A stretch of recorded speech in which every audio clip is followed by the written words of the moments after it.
pinaglilingkod sa ating Panginoon Diyos. So ngayon po, kunin na po natin ating mga Bible, buksan po natin the book of Ephesians chapter 4. Ephesians chapter 4. Mr. Joyce, sino yung mag-Sunday school?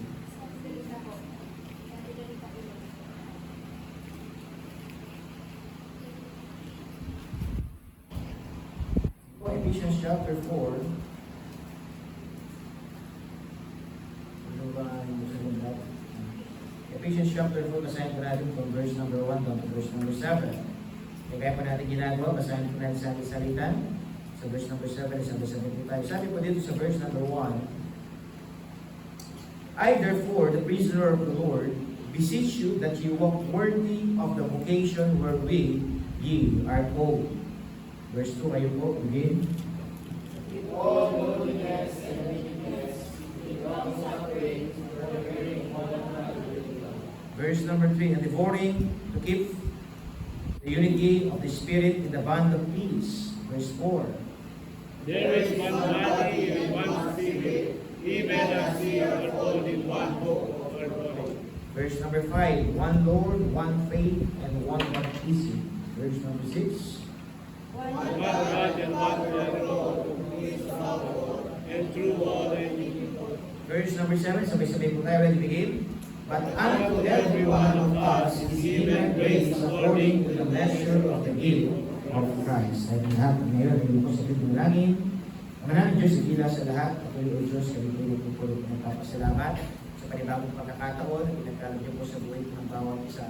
Kapagaman ay makulimlim ang panahon, maulan, pero nawa o Diyos, sa bawat mga mananampalataya, hindi po nanlamig ang aming paglilingkod, hindi nawa po ito maging dahilan, kung hindi nawa po tuloy kami po ibigay niyo ng kasiyahan sa bawat umaga, sa bawat mga magkakataon, ang po o Diyos, sa mga panahon na magkatipon kami dito po sa inyo po bahay sambahan. Nawa, kayo po ang magtuloy na magtama ng aming mga puso, magpatawad po o Diyos sa aming po mga nagagawang kasalanan. Nadalangin po o Diyos sa pamagitan po ng aming mga tinig, mga boses, ay maluwalhati at may taas ang inyong pong banal na pangalan. Marami rin po salamat o Diyos sa pagkabasa po ng inyong kasulatan na aming pong pagulay-gulayan sa oras po ito. Kayo pong makuna, kumilos po at pangnawa niyo po o Diyos ang inyong posantong banal na Espiritu sa kaligtaan po namin na patuloy mabatid po namin ang kailangan po namin gawin at bilang tumatag po lalo o Diyos ang ating mga espiritual na pananampalataya. Makunahan niyo rin po o Diyos sa mga Sunday schooler. Pwede po makuna, magpala sa kanila na sa kanilang murang edad ay patuloy na matutunan, na mahalin at maglingkod sila sa inyong pong harapan. Ito pong aming dalangin sa pangalan ni Jesus. Amen. Amen. Sige po, please be seated.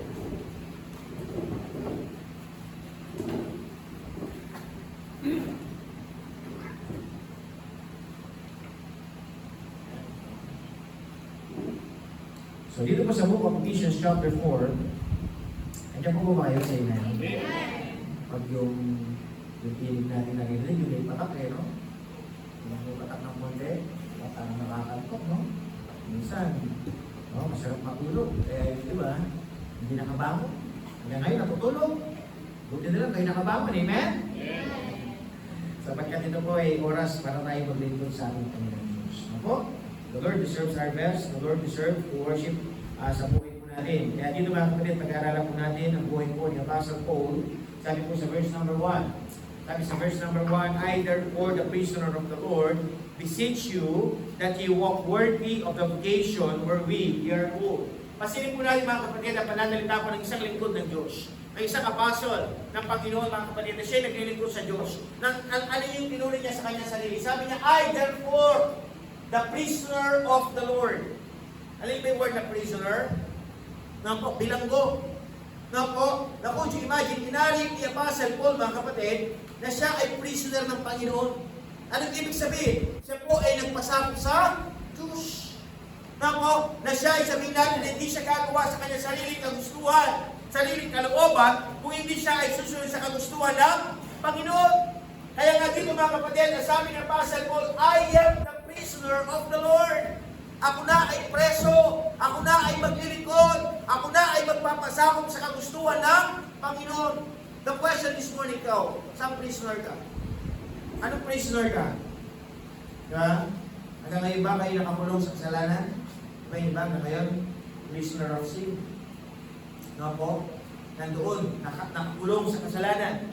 Hanggang ngayon, nasaan ka? Nakakulong sa bisyo. Hanggang ngayon, nasaan ka mga kapatid? Nakakulong doon sa nakalipas, nakaraang mong buhay. No po, na kung titignan mo yung buhay, dati walang pag-asa, walang pangarap. No po, walang paglilingkod sa Diyos. Pero sabi ng Diyos, dapat maunawaan mo ngayon na ikaw ay mananampalataya na. Na ikaw ngayon nakakakinig na ng salita ng Diyos. Na ngayon ikaw mga kapatid, nandito, naglilingkod, naglalaan ng oras na dapat ang sabi ng Apostle Paul, maging kagaya tayo ng kanyang pag-iisip na dapat tayo yung mga prisoner ng Diyos. Ngayon, yung iba sa prisoner ng kanilang pagkagalit, prisoner ng kanilang kalungkutan. No po, kaya na nangyari mga kapatid, nagre-reflect sa mukha, nagre-reflect sa kilos. Bakit? Kasi nga mali ang kanilang puso at kaisipan. Na hanggang ngayon, nandun sila nakabalot doon sa maling gawain, maling kaisipan, maling nakaraan. Kaya nga sabi ng Diyos mga kapatid, dapat tayo po ay patuloy na lumakad na kasama ang Panginoon. Sabi niya mga kapatid, I beseech you that you walk worthy of the vocation wherewith ye are called. Lumakad ka. No po, nakarapat dapat sa tinawag sa inyo. Di ba tinawag tayo ng Panginoon? Tama ba? Sino nagtawag sa inyo? Sa oras sa inyo? Ha? Nagtawag sa inyo sino? Di ba Panginoon? Alam niyo ba mga kapatid, sabi nga ng kasabihan, ang sabi ng salita ng Diyos, many are called but few are chosen. Ang Diyos ay nagtatawag sa bawat mga tao. Nasabi niya, halin kayo, maglingkod kayo, halin kayo, makinig kayo, halin kayo, gumawa kayo ng mga bagay-bagay para sa aking kapurihan. Basta't sa hindi lahat ay tumutugon sa panawagan ng Diyos. At kadalasan mga kapatid, sabi ng Panginoon, hindi kayo naglilingkod. Hindi naman talaga ako tumawag sa inyo eh. Bakit? Kasi tinawag lang kayo ng pagkain. Di ba? Diba nga, sinabi ko nga sa inyo dati, yung 5,000 people, no po, sila yung sumusunod. Kasi ang Diyos nagpapakain eh. Ang Diyos nagpo-provide. Nga lang, ang sabi ng Panginoon, tingnan niyo mga kapatid yung kagalingan ng Panginoon. Bago sila sesermonan, bubusugin muna sila. Binusog muna eh. Di ba? Pinakita muna yung miracle. Pinakita muna mga kapatid na sa Diyos ay may himala. Sa Diyos ay may pag-asa. No po? But after that, minotobin sila ng Panginoon. Bakit? Kasi mali nga ang puso nila eh. Mali nga yung isipan nila. Nandun lang sila, sumusunod lang sila. Bakit? Kasi nga, hindi talaga ang Diyos ang kanilang gustong paglingkuran. Hindi ang tinig ng Diyos ang kanilang gustong pakinggan. Ano gusto nilang pakinggan? Tinig ng kanilang tiyan. Diba? Ano gusto nilang pakinggan? Bagay na pagkinabangan. No? Na material sa kanilang mga buhay. Kaya nga sabi ng Panginoon, pinagsabihan sila ng Diyos, kayo di naman talaga kayo sumusunod sa gusto yung paglingkuran. Sumusunod lang kayo, bakit? Gusto nyo ng pagkain. What if wala ng pagkain? What if wala mga blessing na pwedeng ibigay sa iyo? Bakit? Kasi nga ang buhay, mga kapatid, hindi lahat masaya. Alam niyo ba, ang buhay Kristiyano, hindi lahat masaya? Diba? Pastor, bakit? Diba, pag tayo sa Panginoon, masaya tayo? Yes, magiging masaya ka. Bakit? Kasi nga, mararamdaman mo, hindi ka nag-iisa. May Diyos na nagmamahal. May Diyos na pwede magbigay ng pag-asa. May Diyos na kaya sabihin natin, gawin yung mga dakilang bagay para sa inyo, kapakanan. Kaya sabi ng Diyos, yung mga pagsubok, hindi mawawala yan. Kaya nga sabi ng Diyos, mga kapatid, let us be reminded in the life of Paul. No po, na siya'y naglingkod, na siya'y nagpagamit, na siya'y gumawa, no po, ng mga bagay-bagay para sa kapurihan ng Panginoon. Nasabi dito mga kapatid in verse number 2, with all lowliness and meekness, with long suffering, forbearing one another in love. Nasabi dito mga kapatid, dapat makita yung pagiging mapagpakumbaba. Karamihan ng mga tao, sila'y mapagmataas. Karamihan ng mga tao, sila'y mapagmalaki. Kaya nga sabi ng Diyos, maraming tao hindi lumalapit. Bakit? Kasi mapagmalaki sila. Maraming mga tao hindi humingi ng tawad. Kasi bakit? Akala nila wala silang kasalanan. Could you imagine, may mga tao, sinasabi nila, wala daw silang kasalanan. Ba't ako lalat? Wala naman akong kasalanan. Ba't ako hingi? Wala naman akong kasalanan. Could you imagine? Ganyan ang kaisipan ng tao. Anong ibig sabihin? Nandoon ang kanyang pagmamalaki. Pagmamapuri sa kanyang sarili. Pero ano sabi ng salita ng Diyos? Kailangan lang magkaroon ng lowliness. Meekness. Ano niyo ba yung meekness? No po, hindi magiging reklamador. No po, the word meek, mga kapatid, nandoon yung pagtitigpig. Di ba? Di ba yung speaking ng tao mareklamo? Tama ba? Mareklamo ang tao. Ang dami yung sinasabi. Ang dami yung tinadahilan. Ang dami yung ginagawang palusot sa kanyang sarili. Pero sabi ng Diyos, ikaw, ganyan ka ba? Dapat matuto kang magtimpi. Matutong takpan ang iyong bibig. Di ba? Minsan na lumalabas sa ating mga bibig, hindi magaganda. Kaya nga sabi ng Diyos, mga kapatid, with long suffering, pagtitiis, forbearing one another in love. Na kailangan tayo ay mga kapatid, pasanin natin ang bawat isa na may kalakip na pag-ibig. At ang sabi dito mga kapatid sa verse number 3, ito po. Ito po yung pinakal natin. Endeavoring to keep the unity of the Spirit in the bond of peace. Panatilihin natin yung pagkakaisa nga po sa Espiritu, nga po sa pagtali ng kapayapaan, nga po tayo po'y binan, nga po na may kalakip na biyaya, may kalakip na katahimikan na sabi natin, kapayapaan sa ating buhay.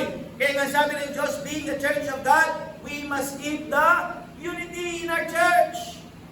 Nga po, yung message ng ating devotion sa oras na ito, nga po, building the ministry with unity. Na po, yung bang dapat i-build mo, yung gawain, no po, tingnan ko nga saglit. So, building God's ministry by unity. Na po, tayo natin, maglingkod tayo, ang ministeryo ng Diyos sa pamagitan ng pagkakaisa. Kahapon po mga kapatid, 2 church anniversary ang aming dinaluan. 2. Na po, church anniversary dito sa Wilcon, sa bandang Wilcon. Wala kung anong pangalan ng barangay yun eh. Po, Pastor Osil, po, nandoon. Ang ganda. Nag-celebrate sila ng kanilang church anniversary doon sa hotel. Tapos naman, kina Pastor Pitts, bandang hapon. Po, nag-celebrate din sila ng kanilang church anniversary. Po, imagine mga kapatid, nandoon ang pagkakaisa. Nandoon ang sabi natin na kasiyahan sa paglilingkod. Po, sabi nga nila mga kapatid, Pastor Bon, sa inyo naman na susunod. Excited ba kayo? Ha? Pero tanong mga kapatid, sa church anniversary kaya natin, ano kaya makikita? Po, sana mga kapatid, makita dito ang pagkakaisa. Amen? Amen. Sana makita sa ating church anniversary ang pagmamahal sa bawat isa. Though we are not perfect, though marami tayong pagkakamali, mamahalin natin ang bawat isa, aabutin natin ang bawat isa. Why? For the sake of the ministry. Di ba? Kaya nga sabi niya ng mga kapatid, building God's ministry by unity. Po, sa simbahan na ito, ayaw ng Diyos yung mayabang, yung mapagmalaki. Lagi ko nga sinasabi, hindi ikaw ang susundin. Susunod ka sa kagustuhan ng Diyos. Di ba? Kaya kung kayo ay naglilingkod, mga kapatid, gusto nyo kayong susundin, gusto nyo kayo paglilingkuran, gusto nyo mga kapatid, kayo tatratuhin na parang prinsesa, prinsipe, hindi kayo para sa ministry. Hindi kayo para sa gawain. Di ba? Kasi nga, tuloy nang nagsasamba, niyo ba yung word na pagsamba? Gumagawa. Ang pagsasamba, mga kapatid, nagpapasubmit. Po, kapag ikaw ay sumasamba, ibig sabihin, willing kang makinig. Ano ba? Kapag ikaw ay nagsasamba, ibig sabihin, willing kang magpuri. Pupurihin mo ang pangalan ng Diyos, hindi ang pangalan mo. Itataas mo ang pangalan ng Panginoon, hindi ikaw. Itataas natin ang paggawa ng Diyos. Hindi yung paggawa natin. Di ba? O, kamukha yan. Nakadikit na po yung ating tema. Di ba? Ano nga natin? Tema natin? How marvelous are the works of the Lord. Now po, the word marvelous, ano yung sabihin? Kamangha-mangha. Di ba? Kumbaga, namangha ka. Di ba? Kumbaga talagang na-amaze ka. No po, kumbaga, mga kapatid, nakita mo, sa Panginoon, na nakita mo yung dating buhay mo na mali, na sabi natin malungkot, na maraming na sabi natin pababa, pero ngayon nakita mo, pira, napakadakila, napakaganda pala ang gawain ng Diyos. Bakit?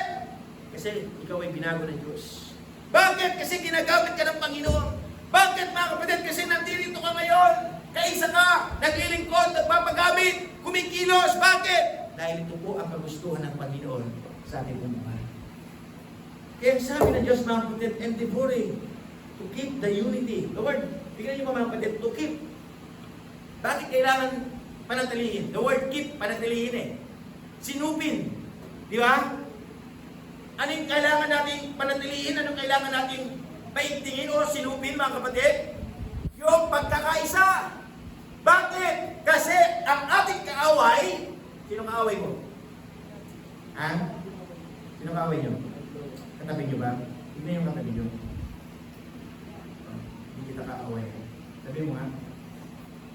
Tabi mo nga. Tabi mo sa'yo katabi, hindi kita kaaway ha. Diba? Magkakampi tayo para sa Diyos. Amen? Sino kaaway natin? Si Satanas. Oh, hindi rin yung katabi nyo. Hindi yan si Satanas. Diba? Hindi yan si Satanas, pero minsan nag-uugali Satanas. Yun! Diba? Kaya sabi ng Diyos, mga kapatid, hey, hindi tayo magkaaway sa simbahan, hindi tayo magkaaway. Nako, tayo dapat ay magkasama. Amen? Dapat mga kapatid, huwag natin hayaan masira ni Satanas ang ating pagkakaisa. Di ba nga? Psalms 133 and verse number 1, behold, how pleasant it is for brethren to dwell together in unity. Diba? Ano yung ibig sabihin nun? The word blessed, ang gandang tingnan. Di ba? Na makita mo na mga magkakapatid, sila ay nagkaka-isa. Mga magulang, kayo po, tanongin ko kayo. Sa inyong mga anak, anong gusto nyo? Nag-aaway ba sila? Di ba napakaganda tingnan? Parang ganito eh. Napakaganda tingnan. Kung ikaw ay magulang, nakikita mo yung mga anak na sila'y nagkakaisa. Na sila'y nagtutulungan. Tama ba? Na sila'y nagdadamayan. Nakakalungkot sa isang magulang yung bang talagang malungkot ang nanay pag nakikita niya kayong mga anak, nag-aaway, nagsusuntukan, nag-aagawan ng mana, nagpapatayan. Di ba? Nakakalungkot. Pero nangyayari yan, bakit? Kasi hanggang tayo nasa mundo, walang perfectong pamilya. Lagi nandun ang bakayan. Iba nga yung mga anak parang asong pusa. Tama ba? O, tanongin ko si Sister, ano kasi, Maika? Maika? Si Makan, di ba kayo nag-aaway?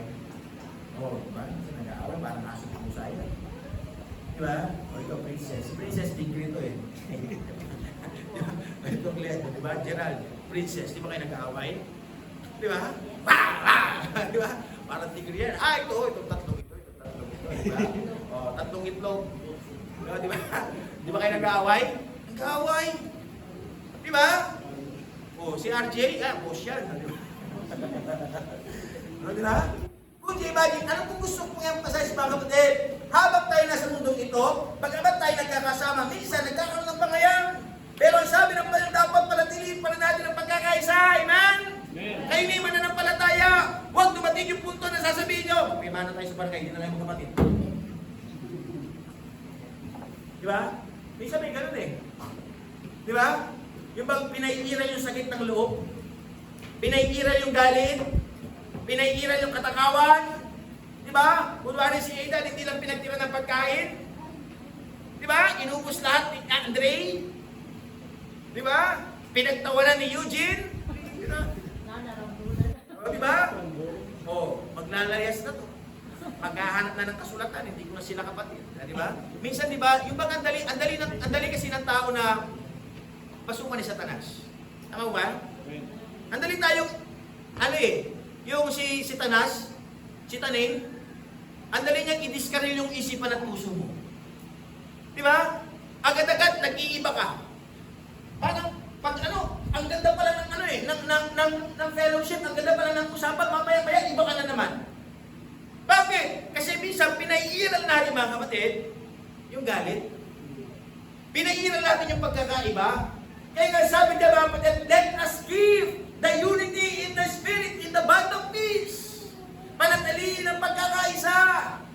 Ayan ang sabi niya, peace. Alam mo yung peace? Peace? Isda. Hindi. Kapayapaan. Di ba? Dapat payapa. Dapat may harmony. Dapat may pagkakasundo. Kaya mga kapatid, ang panalangin ko, sana po sa ating church anniversary, makita talaga ang pagkakaisa. Amen po ba? Parang maayo yata. Makita po mga kapatid na tayo nagtutulungan. Dito sa church, hindi po grupo-grupo dito. Isang grupo lang tayo dito, amen? Anong grupo ka? Bad Shepherd? Kasi dito, Good Shepherd eh. Diba? Isang grupo lang tayo dito. Mga kapatid, tayo magkakasama, maglilingkod sa Diyos, gagawa ayon sa Kanyang nagustuhan. Kaya ang sabi ng Diyos, hey! Keep on building God's ministry by doing it. Nakaraan, tinignan ko yung Facebook ko, no? Ganap kasi ako ng mga video. Nakita ko yung video eh. No? So, wala pa to. Tapos nagpasirikal tayo dito. Nalala niyo ba yun? Tapos nanalangin tayo. No? Would you imagine, no? Kung titignan natin, dati wala man to eh.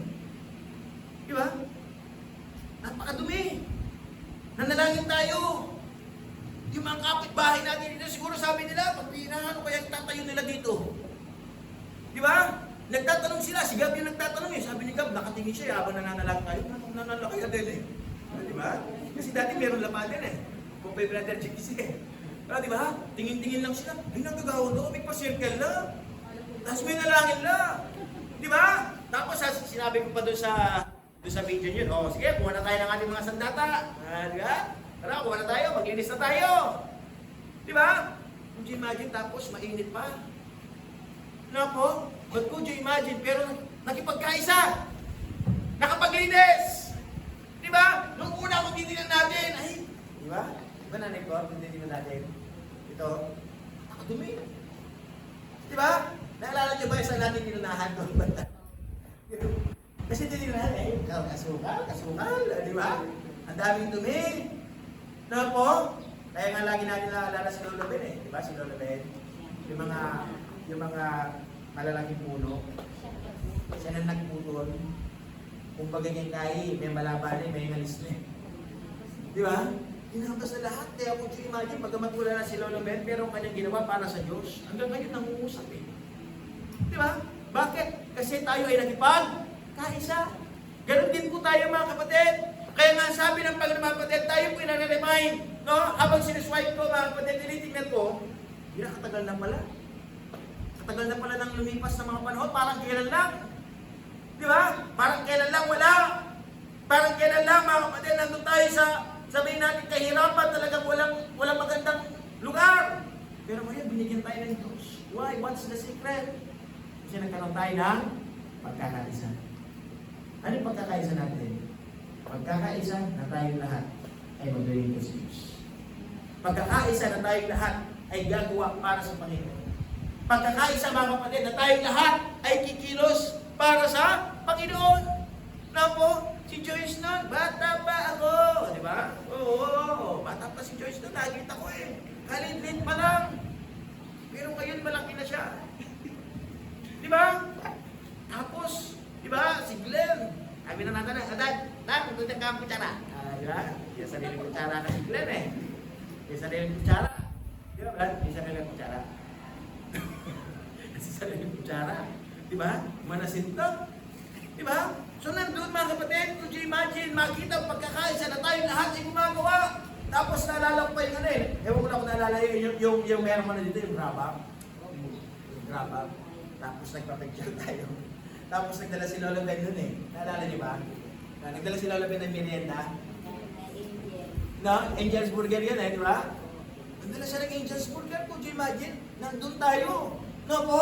Na kahit ganito lang, masaya na tayo. How much more ngayon? Meron tayo, man! Mas lalo tayo dapat maging masaya. Mas lalo dapat tayo magpagamit. Mas lalo dapat tayo mga kapatid. Yun ang maging motivation natin na dapat pala tayo patuloy na maglingkod.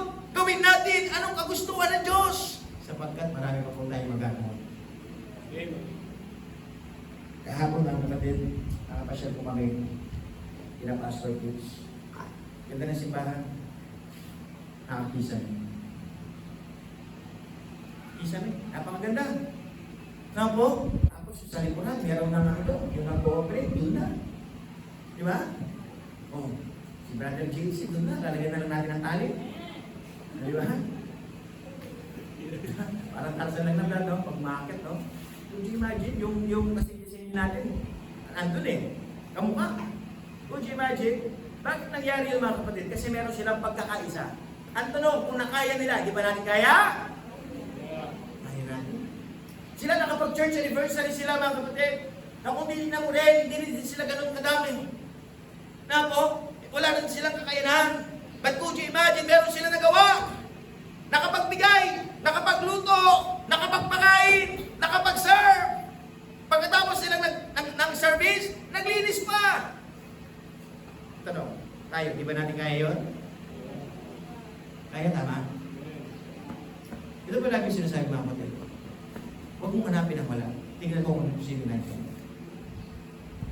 Naku, kaya ang panalangin ko mga kapatid, tayo patuloy na magsama. Magkaisa mga men, lalo na itong mga men na ito. Naku, sabi ko nga, nagkakaroon kami ng layman's fellowship. Dapat makita na tayo nagkakaisa. Dapat nakikita na tayo nagtutulungan. Dapat nakikita na tayo lahat ay tumatayo sa kagustuhan ng Diyos. Sapagkat bakit? Mga lalaki, inaasahan ng Diyos na tumayo. Bakit? Kasi nasa atin yung kalakasan. Amen ba? Malakas ba kayo? Di ba? Nasa atin yung kalakasan. Nasa atin yung manpower. Nasa atin mga kapatid yung pang magbubuhat, mag-fix ng mga bagay-bagay. Di ba? Kaya mga men, mga kapatid, patuloy natin ipahiram ang ating lakas na po maging bahagi sa preparasyon. Mga nanay, nandun kayo sa pagluluto. Di ba? Pag-ayos. Dadala kayo ng kanya-kanya yung mga sandata. Sino? Di ba? Manghihiwa. Di ba? Nandun. Kaya nga sabi ng Diyos, mga kapatid, hey! Patuloy mo. Gawin ang kagustuhan ng Diyos sa iyong buhay. Na kung papasin natin mga kapatid, kagustuhan natin, taliwas sa kagustuhan ng Diyos. Kaya nga sabi ng Panginoon mga kapatid dito sa verse number 4. Pasinan niyo pa mga kapatid. Verse number 4. Ano sabi dyan? Verse number 4. Basahin niyo nga, ready, begin. There is one body and one spirit, even as we are all one hope. Could you imagine, sabi niya, meron isang katawan. No po, at meron isang espiritu. Nakagaya ninyo, kung saan kayo tinawag, mga kapatid, doon sa inyong panawagan na may kalakip na pag-asa. No po, anong ibig sabihin niya? For there is one body, there is one church. Isang katawan lang tayo. Di ba? Sa isang katawan, may iba't ibang parte. Tama ba? Yung katawan, di ba? Mayroong paa, may tuhod, may kamay, may mata, may tenga, may ilong, may bibig. Tama ba? Nasabi ng Diyos, mga kapatid, meron lang isang katawan. Hindi pwede lahat paa. Hindi lang pwede lahat mata. Hindi lahat pwede bibig. Hindi lahat pwede kamay. Di ba may kanya-kanya tayong mga abilidad? Kaya nga mga kapatid, nasabi sa verse number 7, pasinin niyo po yung verse number 7. But unto every one of us is given grace according to the measure of the gift of Christ. Lahat tayo ay binigyan ng biyaya, binigyan ng kakayanan, binigyan ng abilidad, ayon sa inyo. Ayon sa Panginoon na nagbigay. Diba? Sabi yan, according to the measure of the gift of Christ. Kaya nga tayo, iba't iba yung alam natin. Tama ba? Iba't iba yung kakayanan natin. Iba't iba yung mga abilidad natin. Alam niyo ba yung iba't ibang yan pag pinagsama? Anong ibig sabihin? Makukumpleto eh. Tama ba? Makukumpleto. Bakit? Iba-iba man tayo, pero pag tayo nagkaisa, nagtulungan, ipinagamit, ipinahiram, nagbigay, makukumpleto. Di ba? Pasinin niyo mga kapatid sa choir. Di ba? Sa choir, kailangan yung sintonado. Tama ba? Alto eh. May tenor. May bass. Di ba? May soprano. Minsan, di ba? Kailangan mo rin na magpapatawa eh. Di ba? Para si RJ. Di ba, Brad? Sa anniversary, kung gagawin niya na. Baka yung anniversary natin maging comedy. Di ba? Kaya nga nagpa-practice para makuha natin yung tamang tono. Di ba? Di ba? Kung ginawin natin yung, oh, marvelous are the works of the Lord. Dapat nandun talaga yung masaya, amen?